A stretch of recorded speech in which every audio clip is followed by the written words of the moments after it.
Welcome to episode 8 of the Black Male Study Sessions. This is a series of discussions and roundtables focused on addressing the issues affecting Black men and boys. This series is sponsored by the African American Men's Historical Society. The AMHIS is a Black American men's intellectual society focused on the preservation, history, and empowerment of Black men. Go to amhis.org to learn more or visit their Substack at amhis.substack.com. Over the past 4 decades, there seems to have been an organized effort to remove Black men and boys from American social and political life. Social ostracization, demonizing rhetoric, complete removal from discussion and respectful discussion of our political wants and agendas, and evidently the psychological effects of that removal from Black communities in general. I wanted to have a conversation about these issues and what it means for the Black collective when you remove one half of your population from consideration from being socially connected and being politically aware. And so joining me tonight again is Professor Tommy J. Curry, author of The Man Knot. No, it's not a problem. It's almost New Year's here, so it's a great way to pass the time. All right, so let's jump right into it. If you look at the history of Black Americans in the United States, and if you look at the history of social programs geared towards the systems that are affecting Black Americans, we'll have to start in the modern day with the Johnson administration's war on poverty. That particular initiative was was created in the wake of the civil rights movements, led by Dr. King and other social activists, and with the passing of the Civil Rights Bill in 1964. But a founding document of the implementation of that was the Moynihan Report. Mhm. The Moynihan Report has been a very controversial study since it was published in the 1960s. But at the core of the Moynihan Report, the baseline of that was at the heart of the deterioration of the fabric of Negro society is the deterioration of the Black family. Now, the way that was implemented in many liberal and even some conservative local and state governments was that the focus was on the Black mother and the Black woman, saying that because she was the primary breadwinner at that time, and that the fact that she was basically responsible for most of the child rearing, that most federal and state benefits should go to her.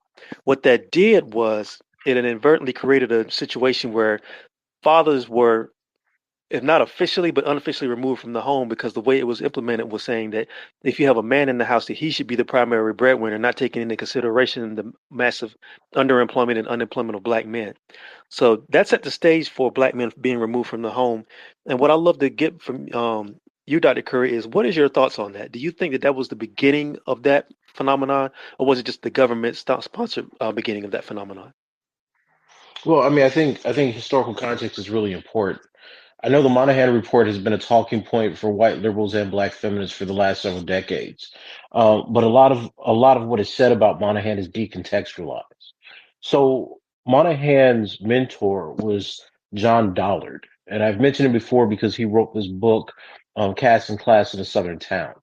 Now, the reason that that's important is because Moynihan, like Dollard, recognized that to keep a Black man out of the home was synonymous with the ostracization that he had politically and economically within segregationist Southern societies. And here's what I mean by this. Dollard analyzed Southern societies in 1937 and found that whites were more offended when Black people had economic independence and when Black men posed any sort of sexual threat to white women. So they organized Jim Crow society for white men's sexual gain, meaning that Black men were excluded from having exclusive sexual rights to their women, and white men had sexual rights to white women and Black women. They argued that this was the most effective way to keep the Negro in his place. And it's important for that language to be understood because Southern segregationists understood the Black person's place as the Black man being kept in his place. What's ironic about this is that in the first few pages of the Moynihan Report, he makes the same argument. he says that the repressive mechanisms of racist America were designed to keep the black man in his place, and that we should understand that the Negro's place is, in fact, a way to separate black men from economic and political viability. Now, the reason that Monahan report is so important is not simply because it lays the burden on black women. Black feminists have traditionally understood this as the demonization of the matriarchal society. But Monahan is very clear that the reason that black women have taken the lead in black households and black communities, and even in education, right? Because he argues that black women have this kind of personality and temperament to succeed where black men don't, is because the society targets black men. He says that black homes are matriarchal because racist society, racist white America has targeted black men and made it impossible for them to actually lead in the household. So he argues thereby that black men should fight to become breadwinners, should go to the military to actually earn some kind of income, and that would bring them more in line with establishing patriarchal nuclear families. Now, what's important about what the Johnson administration did and what other reports did is twofold. One, it was trying to understand the disproportionate rate of poverty in black communities compared to other communities that had been able to start off as immigrants and then actually accelerate into the middle class at a much higher rate than black people could. And the second thing that it aimed to do was to show how the economic basis or failure of black people was in part due to the psychology that was created by segregation, and he's getting this from Dollar. So what we've done as black people is we focused as usual on an incomplete story of what Monahan was trying to analyze and what he was saying based on our political sentiments. Monahan agrees that racial systems target black men and make them non-viable. When you look at the Chetty and Hindrance study that was popular a few years ago, where they were saying that, look, the reason that you have this huge wealth gap between black and white communities isn't because of general discrimination, it's because of the discrimination against racialized men. And they looked at black men and indigenous men specifically. This tells us something about how society's organized. What we've done is we've used Monahan to say, look, black women have been attacked because he's demonizing the matriarchal society. That's absolutely true, but we've excluded what he said caused that matriarchal society, which is the denigration and the absolute decimation of black men institutionally. This is something that James Stewart, a black economist and one of the longest existing experts in black studies, has commented on repeatedly, both in his newer book as well as his older work from 1978. What we've done is we've accepted the black men to be an underclass because we've advanced a kind of gender politics and liberal political vision that doesn't really include working class black men. And what that's done is that's helped socialize black people into this idea that black people can make certain economic and political advances as long as they're willing to sacrifice some of their own. And it's important to note that there's no other group that has accepted political and economic advance by sacrificing other members of their group. Now, they may assimilate, as we see with Asians and Latinos, but you don't have an outright sacrifice where we just accepted that certain people won't make it with us. And that's the unacceptable cost. For over a decade, we watched young black men and boys slaughtered in the United States, and we've debated the worthfulness of their lives, the usefulness that they had to the rest of the race. This was a numbing effect. It socialized black Americans into accepting some deaths as the basis for political representation. And we see where that got us. Like we could give data day after day. We can go back through historical texts and show you exactly what this white sociologist was saying. People like Thomas Pettigrew in 64 made the exact same argument that Monahan made. It was not disputed. It was not something novel. Every white sociologist in America during this period of time understood that American racism was about suppressing the economic, political, and sexual access that black men had to white women and the rest of America's capital. It was not a debate. They understood and studied segregation and Jim Crow ideology on that very basis. It is only today where we've embraced a certain kind of political rhetoric based on ideology and identity, where we've lost that logic, where we've somehow denied that was happening. This is the design of a Jim Crow society. This is the design of a racist society. This is the design of genocidal and imperial societies. These are repetitive mechanisms and structures that we see all across the world that have been in place literally since antiquity. So the fundamental question about Monahan is this. Why do black people, why do we accept the decimation of a certain group of our population as if progress is guaranteed? So for all those black men and boys, for all the black people and families, for all the suffering and the mass incarceration and injustice that black people now have endured for the last 50 or 60 years after the civil rights movement, what is it all worth now that Trump has eliminated all those rights within less than a year? Right? The fundamental question that we have to start thinking about is why have we accepted crumbs of humanity, like the promises and illusion of equality, and sacrifice the body, blood, and spirit of masses of black people when all of what we allegedly told ourselves that was for, our rationalization shows that is all a lie and a myth. I think that's a really profound thing to really think about as we go into the new year. Hmm. Let's move on to the physical aspect of this. And by the physical aspect, I mean the physical removal of black men from the black communities and black households. Um, Most of us know the statistics on the mass incarceration of black men and the fact that 1 in 3 black men will end up in and out of the system over the course of their lives. We can also talk about the murder rate between black people, the intraracial violence between black people, and also the effect of the drugs that were flooded into black communities from the 1970s up until basically the modern day. All these things have disproportionately affected black men, whether they were physically removed from the home from mass incarceration or whether they were physically present but not there because of the after effects of PTSD from dealing and living in those communities or from either being on drugs or having experience growing up dealing with people with drugs. Can you talk a little bit about what that physical removal and that basic physical ghost sort of like existence does to the black community? Well, listen, the cultural genocide of any group of people is preceded by a certain level and degree of violence, right? We've allowed systems, we've allowed white individuals and vigilantes, we've allowed carceral institutions and their agents like the police to have almost free access to making black men disposable.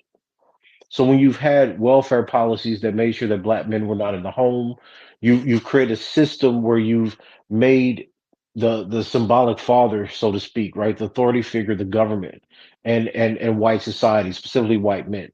When you've associated black men with criminality, and it's really interesting here because Anthony Lamell writes an essay about this, almost 2 decades ago now, where he said that one of the problems that we have in black studies is that we have not assess the way that the criminalization of black men in society will be used as a lens to interpret their existence within the academy. So what you have among black elites and intellectuals, among black working class poor people and families, is the idea that the absence of black men from communities is not only normalized but necessary for progress. You see, one of the things that Monahan did was he said that because black men didn't have the personality to academically succeed and socially mobilized, could not mobilize to the middle class, was that he was basically holding black women back, right? So remember, Monahan believes that black women are doing well academically, that black women are doing well in terms of employment. So black men, because they're not doing that, should either go to the military or take up trades, because they don't exemplify the same desire, aspiration for middle class existence. So what ends up happening then is you pass a bunch of policies off of the back of people like Lynn A. Curtis, who's running the Urban Housing Authority, who's talking about the violence and the inability of black men to coexist in a civil society. He's one of the first people that started talking about contracultural theory, the idea that working class black men just simply couldn't be civil, that they would always communicate through a language of violence and incivility, and that we had to control, monitor, and manage this through carceral systems or even extermination. See, people like Curtis were giving advice to urban centers about how they should deal with this housing crisis. We often talk about the removal of black men from the home, but you have to remember that the assumption, and you see this in Delulu with the super predator myth that came about in the 90s, was that these black men would be in the streets. So because they weren't in homes, they were street men. There were people who could not run families, and because of that, they were criminogenic. That meant that they were going to be alcoholics, drug dealers, and perpetuate crime and deviance as the basis of their social existence. So just as Curtis said that these were people that had to be dealt with in the late 1970s and early 1980s, by the 1990s, you have people like Dulu talking about the super predator. These are fundamentally connected ideas that I discussed in the Man Not in chapter 3. So if we don't understand how criminalization works as a rationalization and logic to remove black men from society, then we don't have a very expansive view of what black male absence means. If you associate black men with being fundamentally bad, if you say that the single mother household is perfectly fine because it's an adaptation to black men being killed and removed and they don't really need black men, then you're going to associate the progress of black people generally with the absence of these black men who are violent, not motivated to be educated, etc. And you see this rhetoric constantly reasserting itself even in the 21st century, right? So when Turi said, well, black men basically don't want to go to college because they think they'll fail or they're not academically gifted, right? This is the same articulation of this deficit-based model or this deficit-based personality kind of theory that we saw decades ago. Our issue here is not simply that we're criticizing how black men are treated. What black male studies scholars are doing is trying to point out why structures remove black men, why it's an imposition of criminality and even military tactics or ideological forces to make sure that black men actually don't survive the ongoing race war that white America has been waging against black people for the last 200 years. Right? That conflict and antagonism means that black men have been the primary casualties of this war because every other group of black people have been assimilated and mobilized into the middle class. You know, the irony of this is that this is exactly what Elaine Brown talks about in her book, The Condemnation of Little B. You know, this is one of the reasons that I always find the pushback on some of the claims that black male studies scholars make about the absence of black men is just how much evidence supports our theories versus intersectionality. So even Elaine Brown, who's largely understood as pointing out the sexism of the Black Panther Party, when she writes about her struggles to support Little B, someone who was falsely accused of murder and crime, etc., against the black middle class, she points out that the new racism in America is about the removal of black men and then the elevation of a black middle class by the distance they have to these alleged working class black male predators. And what we've done is we've constantly reinvented this narrative. Every articulation of a black man is about him being a rapist. Every time a black male academic talks about this system, he's accused of wanting to put penises in vaginas by black feminists. It's an ideology that tries to quiet and get us to acquiesce the impending doom that we have in this population. And mind you, at the same time, everything that black people, the black middle class and elites are fighting for is being taken away. The American Academy is now unstable.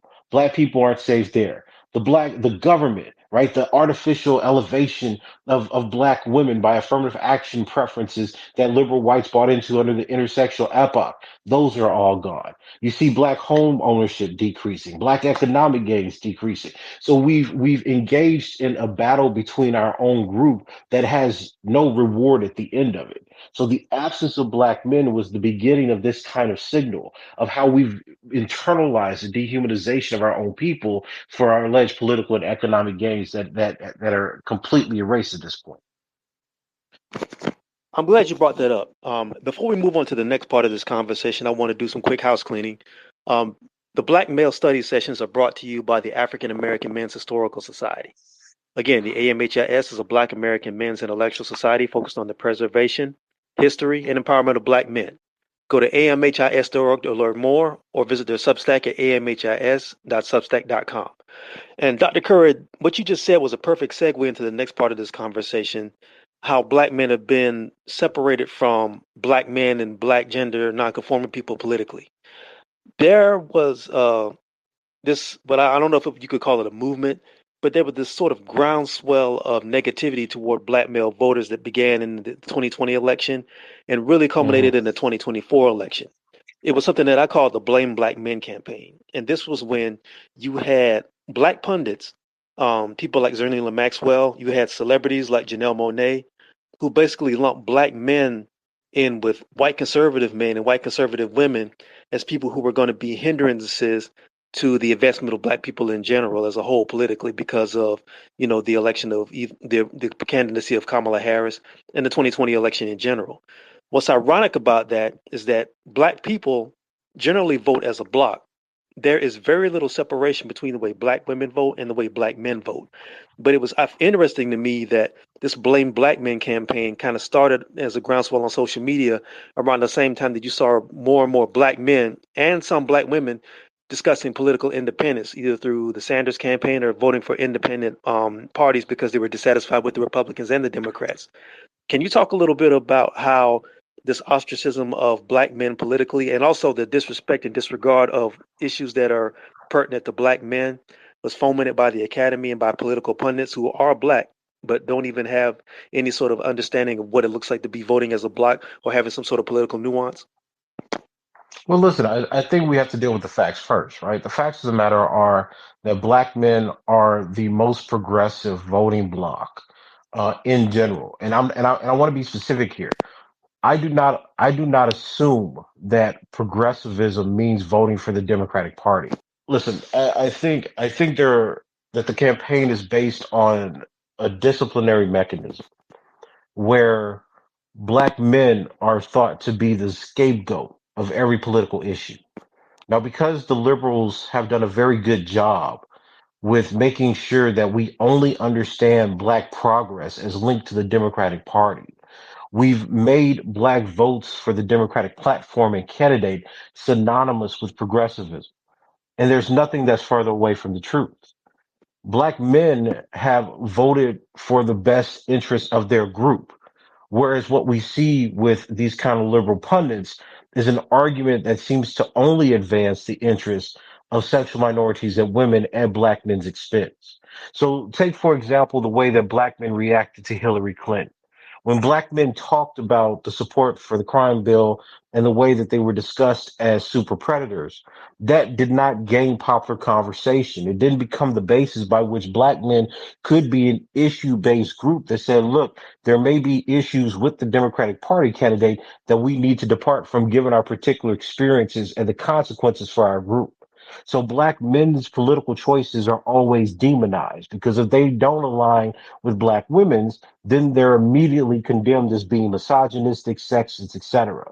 But we've never questioned whether or not the wholesale support for the Democratic Party in fact benefits black men as a group or whether or not their votes should in fact be aligned with black women's, given the disparities that black men experience economically because of job discrimination, politically because of mass incarceration, and just socially, given that none of their issues are platformed as a specific policy interest. Black men are the only group that are told that their vote shouldn't actually represent their interests, but represent the interests of the dominant white liberal class, which has been symbolized by black women's overall loyalty. And that's where I say that we have to start understanding that there will be times that black men simply do not align politically with black women, and we should both expect that and respect it. Now, the way that this functions in the United States, though, is really fascinating because you have practically every other group of men and women voting for Trump three different times in majority. So you have so you have white people who are not progressive by any stretch of the imagination. You have Latino people, especially in the last election, that are not progressive by any stretch of the imagination, either in terms of political party affiliation or in terms of issues. But despite that, those groups of people are not attacked. So you tell the group that voted for the Democratic Party at the second highest rate of all people in American society that they're the problem. Dr. And Curry, I and don't know and if the you can hear political me or not, function but of for that. some reason, I know that you're speaking, but I can't hear you for some reason. So give me 1 second. I got a little bit of technical difficulties to deal with real quick, and then we'll keep the conversation going. 1 second.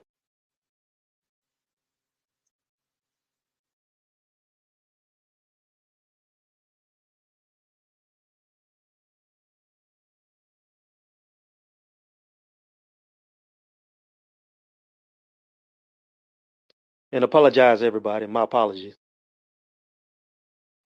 1 second. All right, I think we have him again. Dr. Curry, can you hear me? Yes, I can hear you. Okay. Thank you for that. I don't know what happened, but for some reason you just went out, but I didn't say anything because I know you were probably giving everybody some heat. So if you can pick up where you left off, we'll keep it going. No, listen, I mean, my basic claim here is that the demonization of black men is a political strategy that liberal whites use to discipline and control how black men are seen politically.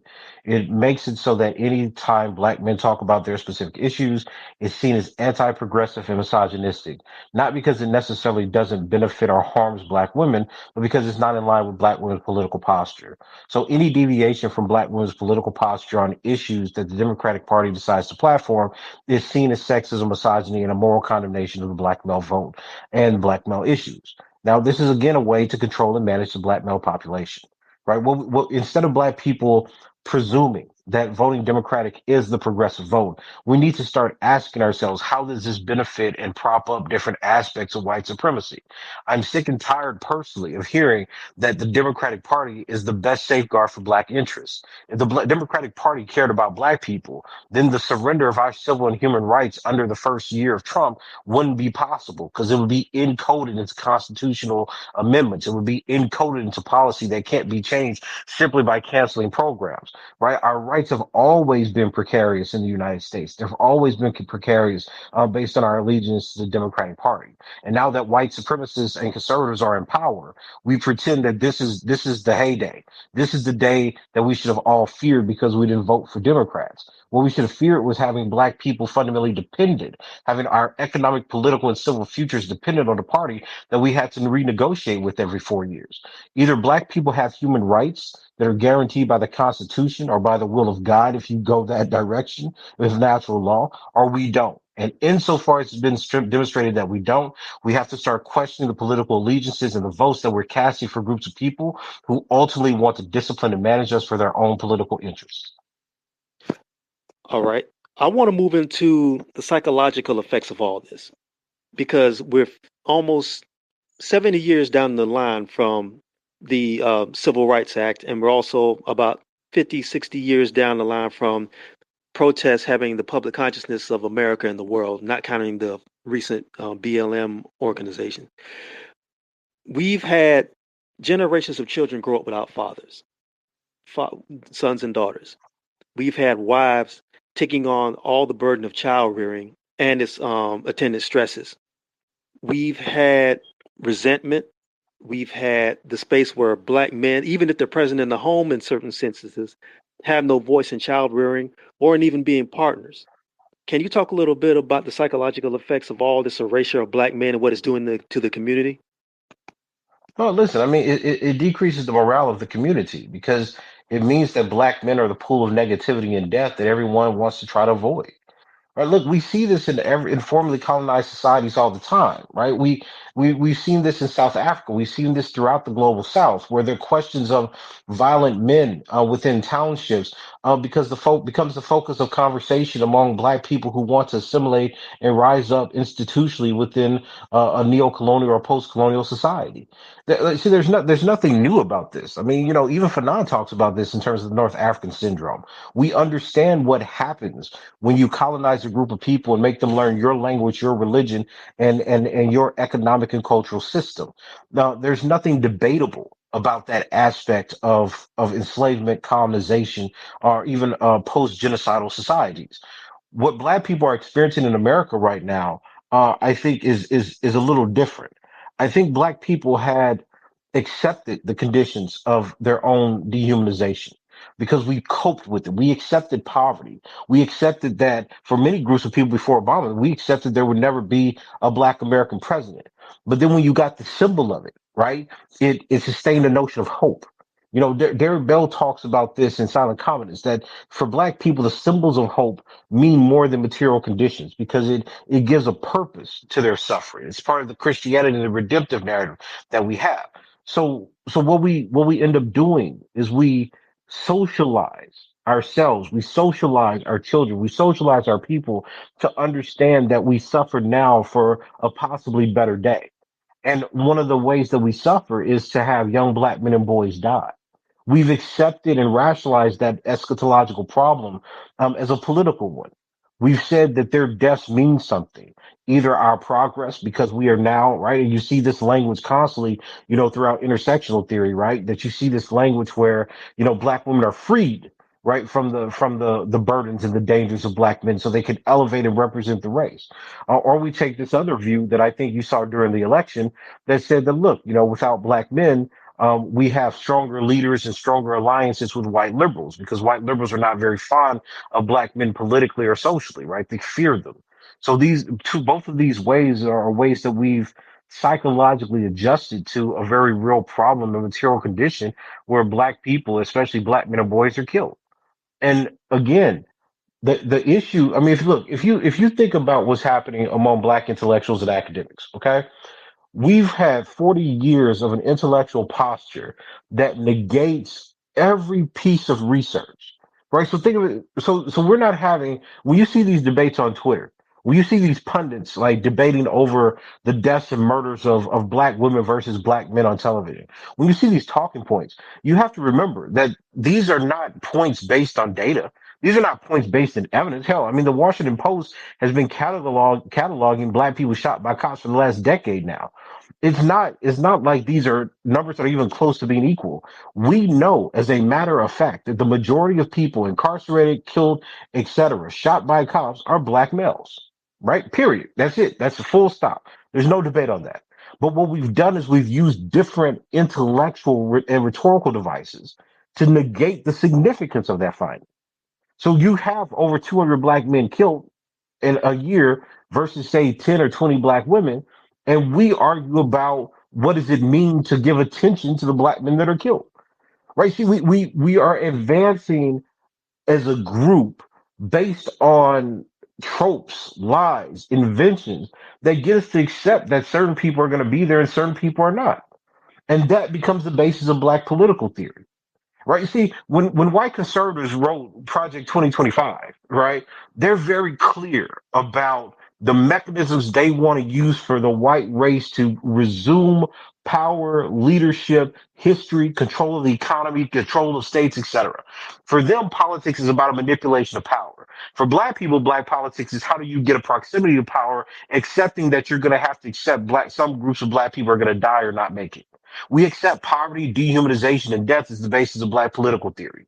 But then we tell the public, hey, you can be a democratic citizen. You can be and win if you vote Democratic. You can one day get equality. But why do if we can one day get equality, why do we accept such a disproportionate rate of mass incarceration? Why do we accept a disproportionate rate of maternal mortality? Why do we accept a disproportionate rate of incarceration and downward mobility? That's not what other groups are negotiating. Like if you compare the work that comes out on black political theory in the U.S. Academy to every other group of people, our political theory is the only one that is based on superficial notions of hope. White people are making arguments about how liberalism will evolve, how it will include more people, how we can remedy poverty, how we can different. They suggest policies. Black political theorists can't do that because we don't have any block or power to dictate how laws or legislatures will enact our will. So what we've done is we've rationalized our own impotence in the political sphere. And then when something fails, like what's happened now under Trump, we come back and say, well, we need to regroup. We can reformulate leadership. We cry on television. We stomp and say that I can't believe this is what America is, as if the last 200 years haven't shown us exactly that this is what America does. What America is doing to black people right now is no different than what it did in the Jim Crow era.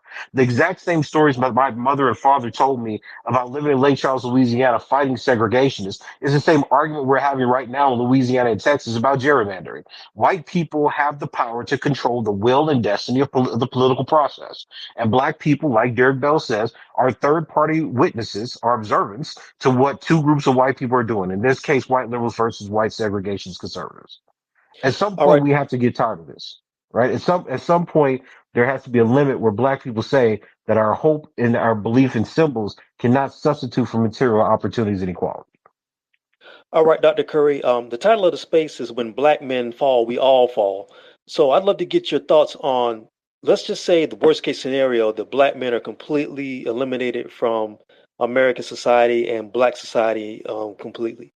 What happens to the rest of the black collective if that nightmare scenario happens? If they're eliminated, I mean, listen, if black men are eliminated, I'm assuming through like lethal extermination or genocide, no, then that's going to happen to the rest of the society, to the community, unless there's going to be some reason that they assimilate. Listen, if black men fail, I mean, if black men fail, if they're eliminated, right, or if they're all Well, what I mean by incarcerated, eliminated, I don't mean a genocide per se, but I mean the slow, gradual social extinction that you've been seeing for the past, like you said, 200 years, and it seems like it's been accelerated over the past few decades. well, I mean, I think that falls under the definition of genocide personally. But look, I mean, the reality of the fact is the race falters, right? I mean, you're going to see an even widening gap between white wealth and black wealth. You're going to see more downward mobility because now you don't have a buffer middle class of black educated women that are employed by the government. So you're going to see an increase of black poverty. And you're going to see less political viability because I mean, if black men keep disappearing and not socially vulnerable, viable, I mean, you're losing another 12 million votes, basically, right? Of adult black men, 12 million, 13 million votes. So, I mean, it functionally means the elimination of black people, the black races, viability in the United States, both economically and politically, right?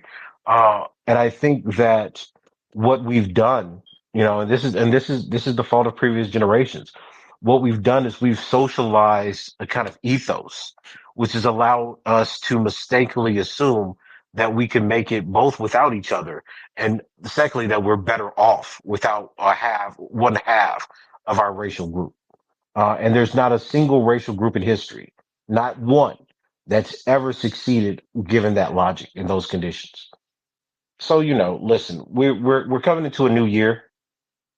Um, we're coming into a new year. We're faced and confronted with the ongoing murder and political disenfranchisement of black people. I think it's incumbent upon us to remember and understand that the election of Trump did not stop the violence against black people, socially or economically, and that it should inspire black people to be more serious and attentive to exactly the kind of language that we're getting from both pundits and from intellectuals. We are not going to thrive given the conditions that we're put in if we continue to simply fill our political aspirations with moral suasion. There is no moral conscience that we can now appeal to. There hasn't been a moral conscience of white Americans that we could appeal to that overall increased and benefited the whole of our race.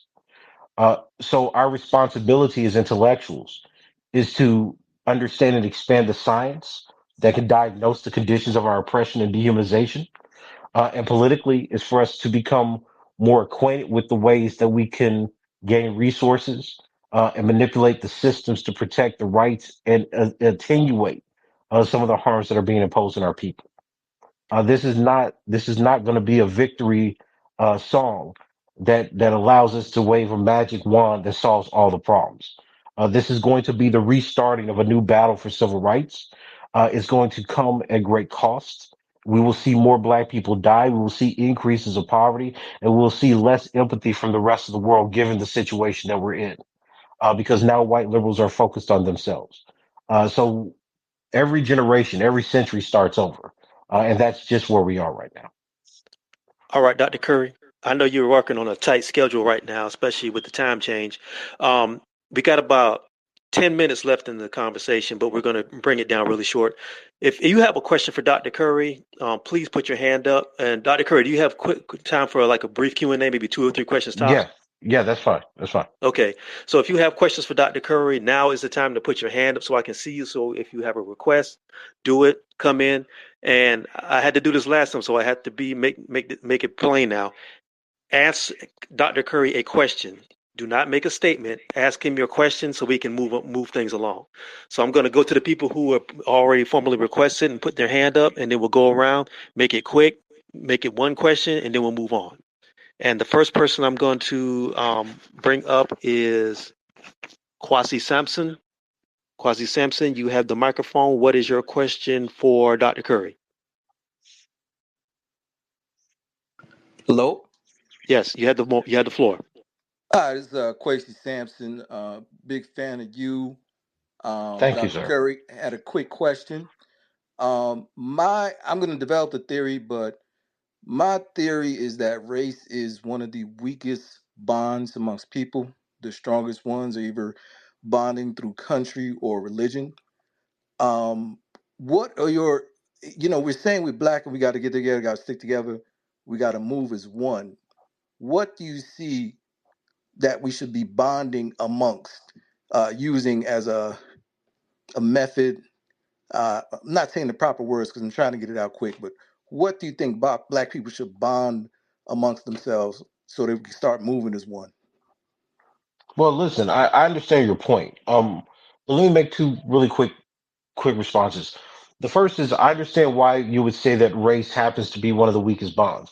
But you have to understand that when we look out into the world, and I mean every country, Canada, the United States, every part of Europe, the United Kingdom right now, among practically every white nation in the world, race is the solidifying factor of their nationhood. So when you look at Italy, Poland, when you look at what's going on in the Netherlands, the rise of right wing authoritarianism in all these countries is based on a notion of race and racial heritage. Religion and culture come out of what they think is the pure race. So that's why people in Britain, for instance, are now saying that to be British, you have to be born here in Britain. Nationhood, nationality, religion, what it means to be a true Brit or to be a true Canadian, or, if you're in Quebec speaking French, is linked to what they take their racial characteristics to be. Okay. Black people have a weakness around that because we've been told that we should flee our racial heritage.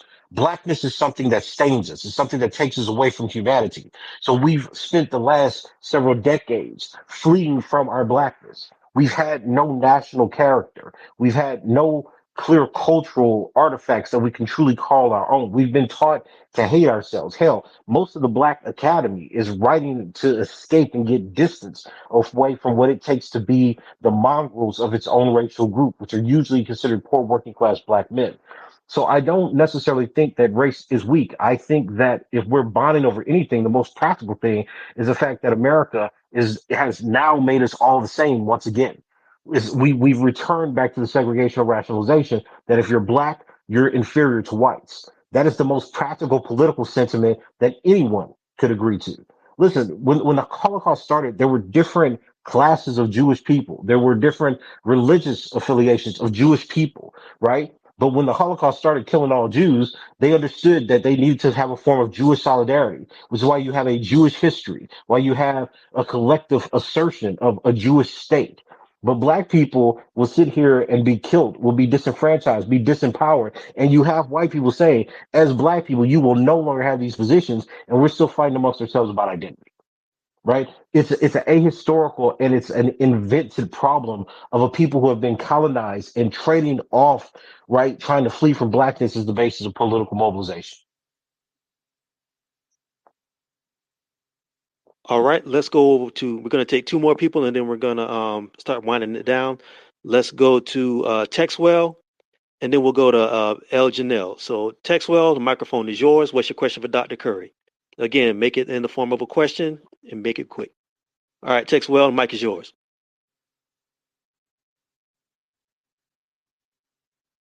Texwell, you have the floor. Thank you, Brother Terrain, Professor. Professor, I like to think of it from a solution approach. The question is, do you think that if Black people formed 10,000 institutions in all areas of people activity, that we would be more functional and we would be able to um, to um, to gain political leverage, power, economic power, and other powers. Like, do you think we have ever fully organized to the extent that we should have? We have never organized to the extent that we should have, largely because, and we see this in Du Bois. We have largely connected more with the idea and privilege of being assimilated into white American society than with the global South. So we've turned our back on other colonial states, with Africa, with other countries that have experienced exploitation, colonialism, genocide. Um, if we organize now, will we control more political power and economics? Sure. Will that control of resources mean that we're free? Absolutely not. I think we have to circumscribe and understand the conditions that we're in. Right? You have a whole field of scholars in the United States now arguing that black people are slaves. Okay? That you have Afro-pessimists who are trying to diagnose the political failure of black equality by retreating into a contingent condition of enslavement. What do you organize around if that's the basis of your identity? Right? Black people should be organizing around the collective suffering and the need for resistance to their oppressor. So in doing so, will black people have a better chance of resisting the imposition of white supremacy? Can we have more protection from white vigilantes or even the police? Absolutely. But does that mean that we're ever going to gain equality, respect, or power in the United States in a white supremacist society that was designed for white humanity and white power? Absolutely not. And I think it's incumbent upon us to start making those kinds of distinctions, to understand that some black people will mobilize and get riches gains being athletes, entertainers, pundits, but that does not mean the uplift of the whole group. And that we have to start thinking about black political theory under the realization of black people may not be free in America. It may not All be right, Dr. possible. Curry, just so you know, we're winding down to 2 minutes, and I know you got somewhere to be, Yep, so I not a just want to problem. give you that heads up. Yeah, so yeah, well, I'll take the last question. All right, last question is going to be from El Janelle. You have the microphone. What's your question for Dr. Curry?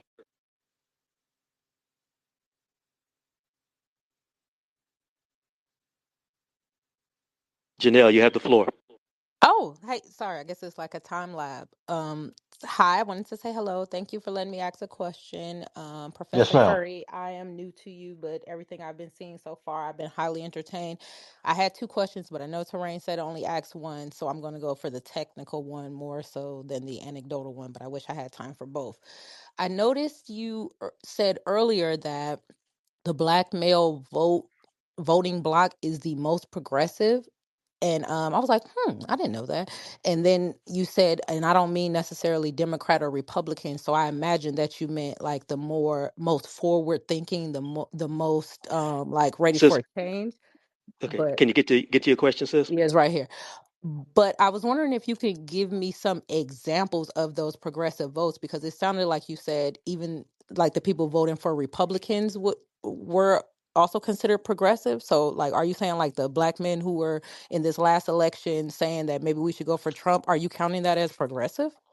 No, no, no, no. What I'm saying is when black men are asked questions about should women assume political office, is there sexism? Are black men and women's face linked? Black men tend to have extremely progressive views on those issues, right? The question, the amount of black men that vote conservative is extremely small in the United States. So what we need to do is focus on how black men are assessing their issues, how they're looking at the collective faith of black people and how they see themselves as interdependent. That's what I think makes black men more progressive. All right, Dr. Curry. I want to give you a hard stop because I know you said you got something to do. Thank you so much for coming through, Dr. Curry. Enjoy the rest of your night. Thank you so much. Peace.